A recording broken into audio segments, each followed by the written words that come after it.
Good morning and welcome to America's Home Cooking. Today I'm making Durum Sunflower Bread, which is sourdough that we're going to be doing. We need 2 cups of whole wheat flour. We're actually mixing the flours together before we start making this bread. And there will be 2 long rises on this bread.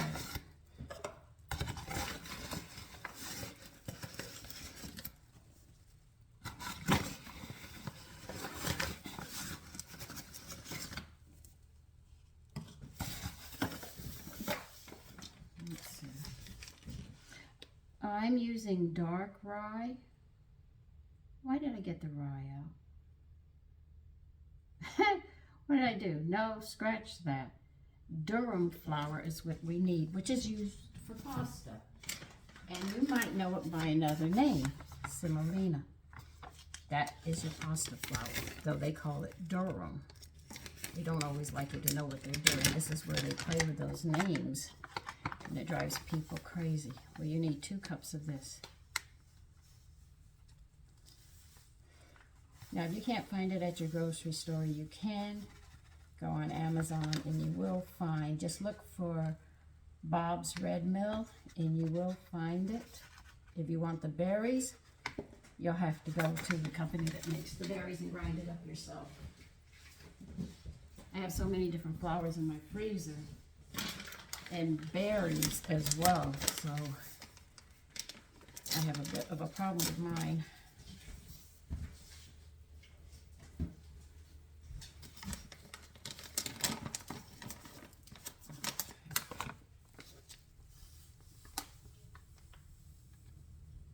Okay, so I might as well show you. I put 2 wheat and 2 semolina, better known as durum. So if you see durum, it means semolina.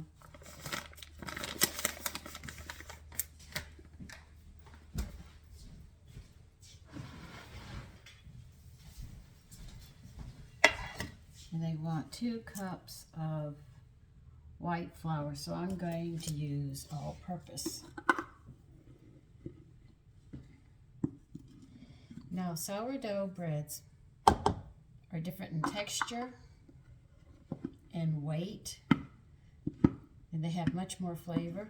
So if you're looking for breads that have a lot of flavor, by all means, don't think that you buy it in a store that it's going to be sourdough. It's not. They put vinegar in it to give it that twang that you say, oh, I'm having sourdough, and it's not sourdough. Sourdough takes a while to work. All right, now you're going to mix these flours up. I'll use this one this time. This one whisk air in. I said, oh, what the heck. This one I use for my eggs, and I'm going to whisk them by hand.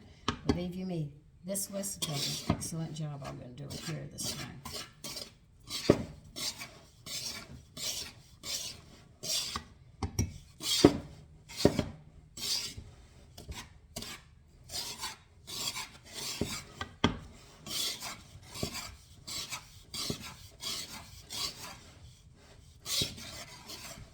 I have a girlfriend calling today. She wants me to give her my recipe for making cutlets and a German chocolate cake. You know what's funny? Up here, they'll use walnuts, but in the South, they use pecans. Now, the difference between them is walnut is a drier nut and has more of a woodsy taste. The pecan is more oily. That's the difference in the pecans to that. That's why you'll hear some recipes stress certain nuts particularly. That's because they want that flavor, like pine nuts. If you warm them up, just roast them slightly until you can smell the floral vanilla smell. Excellent. So each nut, according to how you do it and what you do with it, will actually cause these different smells to come out, but you've got to have a sensitive nose to know what you're doing.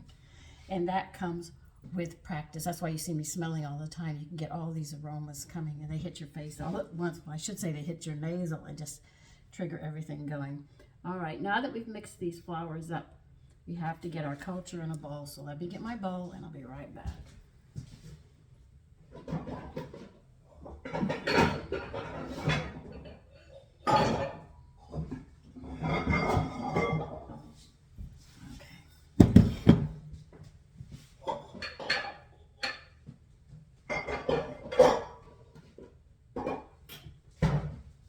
These ceramic glazed bowls are excellent for making bread. I was always raised to use this. I tried metal, glass, and every other kind they had. It never works for me, but these always, I love these. They always work so well.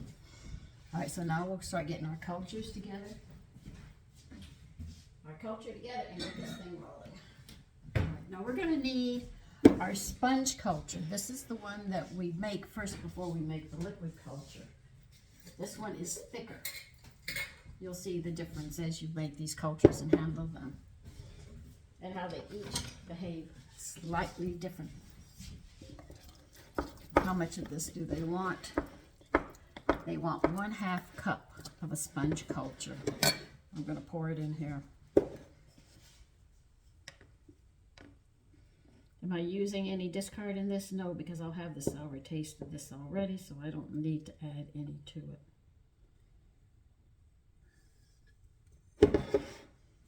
I'll probably say, what happens if you run out of your sponge culture? Well, if I have liquid culture, I'll pour some of it in and I'll start feeding it like a sponge culture. In 1 week, I'll have sponge culture again.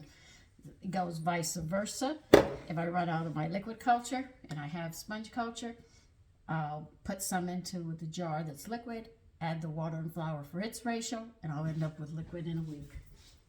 So as long as you have them going, you don't have anything to worry about. Okay, so we have our 1/2 cup of culture in the bowl.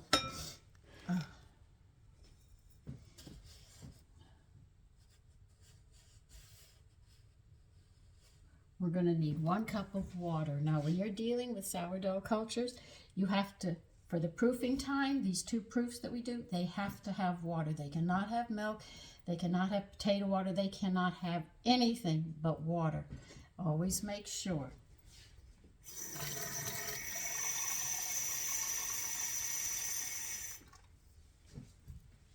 And if you wish not to kill your culture, do not use hot water. You can do body temperature, but that's it. And they want 1.5 cups of the flour mixture that we just made. Okay, that's what I'm getting right now. Here's 1 cup. I need my 1/2 cup measurer.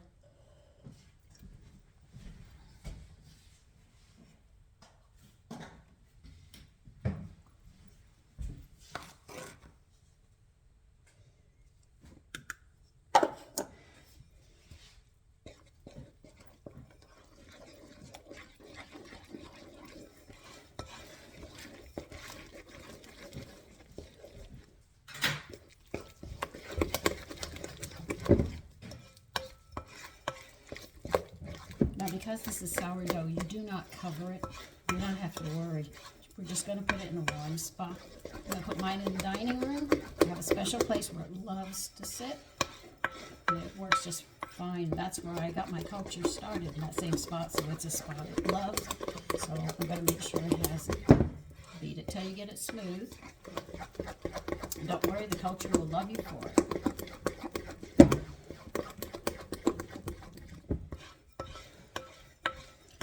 My sons even said, Mommy, you have no room in the freezer. Why are you going shopping? I said, because I need other stuff.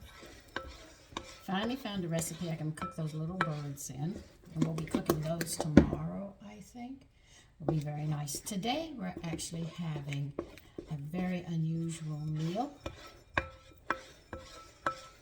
Because I've had a lot of versions, but this is another version of it.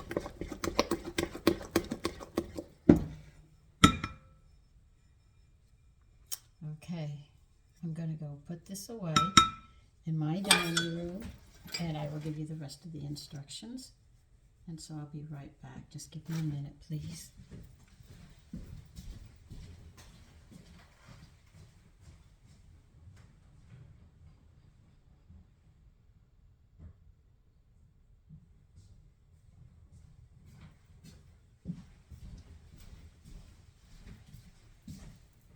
Okay, so this evening, if you're making this bread with me, this evening you will be adding another cup of the flour mixture with 1/4 cup of water. Beat it again and put it back in the warm spot, and we will finish making this bread tomorrow.